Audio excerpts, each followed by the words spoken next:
Coming up on today's show. But particularly with younger kids, is having good communication. So it's nice, you can use like a template here to do your to-do list for the day. That you're bringing out the point that there's no one tool that works for everybody in every situation. Yeah. So we want to look at options that fit. And now people are more concerned about aesthetics. Show and tell new ways to get organized for back to school. Today on Keeping You Organized.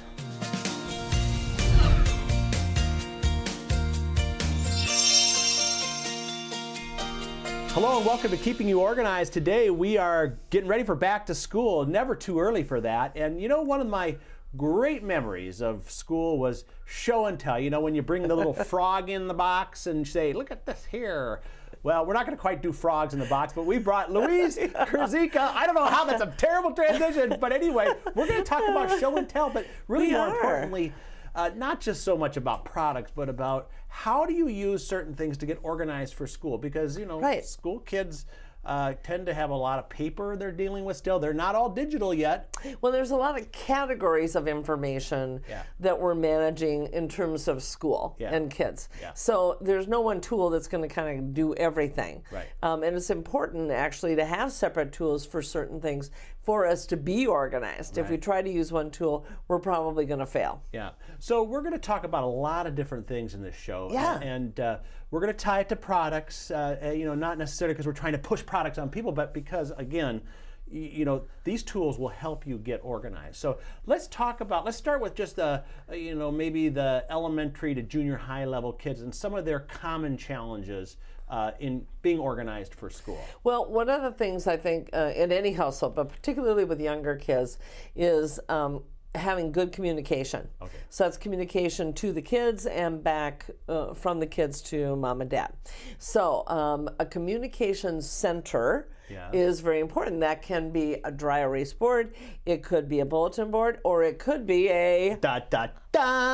It could be one of our brand new Justic Electro adhesion bulletin boards. Now we have a couple different versions of these. This is the bigger one. It's a little bit, it's still called the mini, but it's something you can be portable with. But for a lot of families, this is about appropriate. Same thing like a bulletin board size. Think about that. Now, how are you going to use this, John? Well, this can be a great place for reminders for kids. It can be a great place to have some uplifting notes, like, you know, hey, good luck on your test, because I know you've been studying for that spelling test, and so it's just that message that's there. It can also be reminders of here's what's going on. Remember, these are some things happening later today, or even to help kids be responsible to learn how to get that communication back from mom and dad that they have to take to school, like a reminder for permission slip. So it's sort of a one-stop shop, if you will, for the whole family to give information back and forth that's school or activity related about our family. And that way, if mom doesn't tell dad or dad doesn't tell mom, everybody knows if they just come look at the communication board. Now, you're probably wondering, why do we call it Justic? I am kind of wondering that, since I wasn't the one who named it. Yes, but because the items just stick. Now, you'll notice here, there is no pin, no tape, no glue. This is the part I love. I know, this thing's no tacks, no nothing. They just come when you right want on, to have boom. any information, so you could put, I love the idea of, like, you know how in schools there's Star of the Week for kids? Well, you could have Star of the Family for the week. Put a photo of your kids and say something great that they had done. You know, kids don't get enough positive reinforcement, I think. We get a lot of, you know, you didn't do that right, or you need to change that behavior. But that can be a nice way to look at that using the board. And the great part is that as this cover, you were it's called our clear overlay, and this is a part of the line has a whiteboard like this with a clear overlay where you can use a dry erase marker on here and change it on a daily basis. What's nice, you can use like a template here to do your to-do list for the day, or however you want to do it. You keep that under, that never gets written on. But we have it on the top. If we want to change it, we can. The next day we start out again. Do whatever we want. So it really works really works great. Well, and as long as we're reminding people of great things that Smead does, let's not let them forget that lists like this are available at the Smead Ergonomics website. Yeah, Smead.com/ergonomics. We have all kinds of checklists. Exactly. Templates. And so I love that. And free to just print right out on your printer, and there you go. You know what else we have? What's that? You might not even know this. We have special templates just for this Justic board. Wow, I did not know that. If people go to justictemplates.com, okay, not too hard to remember, we've got all kinds of them for schools, for business, for a home, like to do because this. Obviously this is something that can be used by other functions in the educational world, not just at home for a communication center. One thing we found too in the education market, which this is really great for, is coaches. Now this, imagine this, lift this up, we put a template of a football field or a basketball court, and the coach can sit there and put his plays on here, show it around to his team, and so we're seeing big use of that. But also in the classroom, the teachers, maybe they're drilling the students on something, they can carry this like around. times tables. Exactly. Yeah, over and over and over again. Yeah, math work. Oh, I think that's a great idea. So there's all kinds of applications for this board, and it's really, we're really excited about it. And it's got what's called electroadhesion technology, which is basically, there's something going on behind the scenes. There is a battery in here, and it's kind of like things just stick. It's not with air, but it's that electrostatic, and so very safe too for places like schools. So you don't have to have the pins and things like that people go, ouch, got my finger. Right, exactly. And you can just do it and go. You don't have to go find another accessory tool to make things work. Yeah, a lot of people, kids. One of my kids has one of these on a little easel in her room.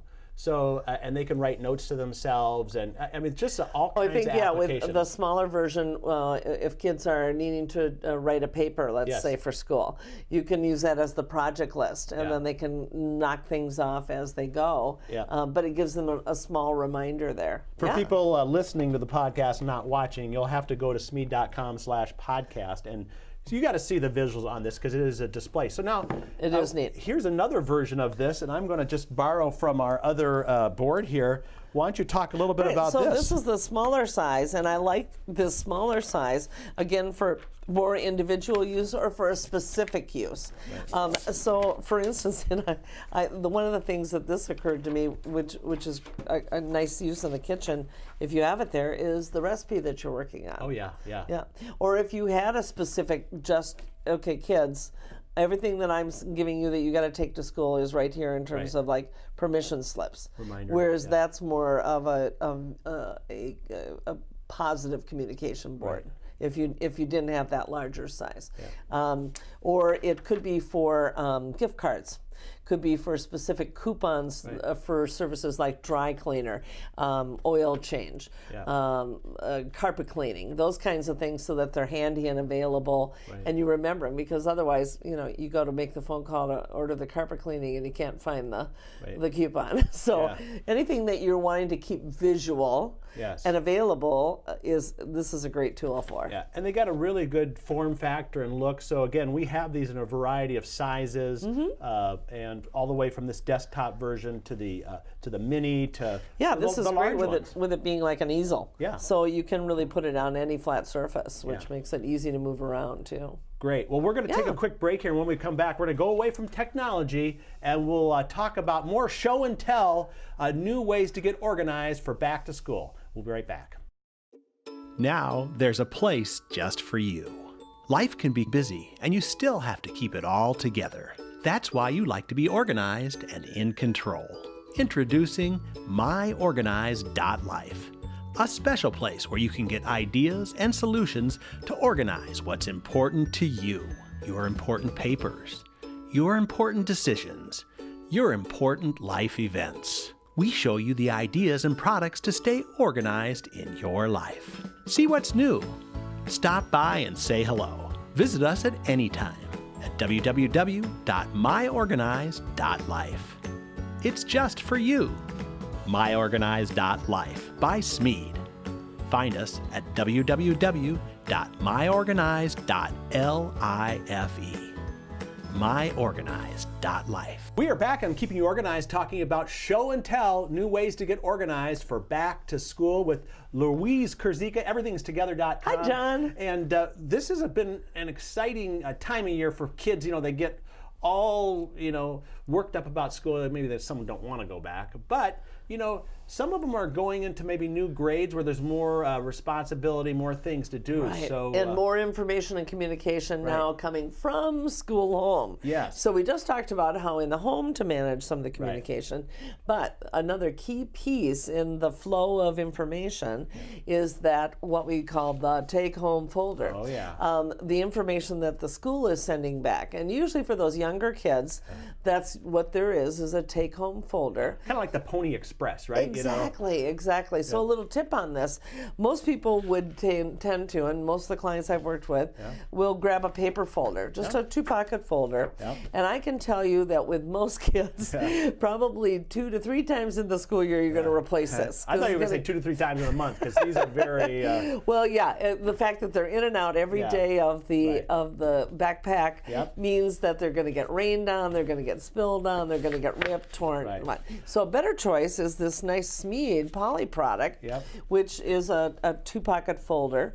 Again, can hold a fair amount of paper inside. And that's going to stand up for the whole year. What's really neat about this one too, I like, it's 3-hole punched for a notebook, but you can also, you don't have to click open the notebook to put it in. You can slip it right in. Oh, it makes it so fast. And with the to poly, get in and out. with the poly on it, that's kind of, it's not totally waterproof, but it does keep papers dry. So you know how Junior, when he's coming home and all of a sudden this thing is drooping because it's wet. Not working so well. So the key piece is now we've got a good tool that's going to be durable and last maybe even more than 1 year. Now, where does it go when the kids come home? Oh, yeah. Well, Louise, where does it go when the kids come home? In most of the homes that I have worked in, it sits in the backpack until mom or dad go and get it. But again, if we want to teach some responsibility to kids, we have to have a place for them to put it. And again, like most homes that I work in, there's a stack of papers on the counter. We don't want it placed there because it's just going to get commingled with mail and information and meeting and stuff and everything else. So we want to have a designated location. So here's a couple of ideas. Magazine files, especially ones that are attractive like this, make an ideal location, which is easy to find for the kids. Place it in the kitchen, maybe on a counter up next to the baking items or next to the fridge. And now when kids come home, they know this is the place to put this and anything else from school that they need mom or dad to know about. The best part about having a tool like this available is mom and dad can wait until they have time to deal with it. Instead of having to, in the rush of getting home and trying to get dinner ready and homework and everything else, it may be after the kids are in bed that they're dealing with that. So an alternative is just to use some type of I just want to make a note on this. This is not a Smead product, but it is very readily available in all kinds of form factors. But the nice thing about this is it's vertical and doesn't take up a lot of space. Exactly. And in most kitchens, horizontal counter space is at a premium. Absolutely. So that's why another alternative is to do some type of a wall rack like this, or a wall pocket, similar to what we have in an office environment. Because again, wall space is vertical. So we can have that, on the wall, and then very easily many folders can go in there, or manila envelopes or other things. And it's the important part is it's visible. I specifically chose something like this rather than something closed and colored, because now you can tell there's something there. There's certainly enough room for 3 or 4 children's items to be able to place in there. Another item too just came to my mind. We don't have it here right now while we're recording this, but is the cascading wall organizer, which kind of goes on the wall. It's vertical, and each of these folders that are in there are removable and in different colors for each kid. You could do that. Now they don't hold as many papers maybe as a traditional 2-pocket folder, but that's another solution too, again, which wouldn't take up a lot of space. You're absolutely right. And I think what's important, John, is that you're bringing out the point that there's no one tool that works for everybody in every situation. So we want to look at options that fit. And now people are more concerned about aesthetics. So having things that come in a variety of colors, fixtures, styles. If you're spending $50 on something that attaches to your wall, you don't mind because you're going to have that there for 10 or 12 years. Right, exactly. You're going to use that ongoing. Yeah. Now, Louise, I just heard the school lunch bell, which means it's lunchtime. What we have to do is, I know you have more stuff to talk about, more show and tell, but we're going to have to do that in our next program. Willing to come back? I would love to, John. Okay. So, folks, we will be back after the lunch break for our second part of the show and tell, new ideas to get organized. But first, before we go, Louise, let's talk about everythingstogether.com, how they get a hold of you. So the best way to get a hold of me is either by email, Louise at everythingstogether.com. So that's plural but no apostrophe, everythingstogether. Or they can call me. I'm in the Twin Cities area of Minnesota. That's Minneapolis, St. Paul. The number's 952-939-8080. And I'd love to talk to them about their project, see if we might be a right fit to help them. I also do some virtual organizing. So folks who are not in our geography, if you need help, particularly with accountability. I just, as a matter of fact, have finished up another coaching class, building my skills along those lines of how, as an organizer, we can coach folks through organizing challenges. Great. All right, folks. Well, we will be back on our next episode with part 2 of this show and tell.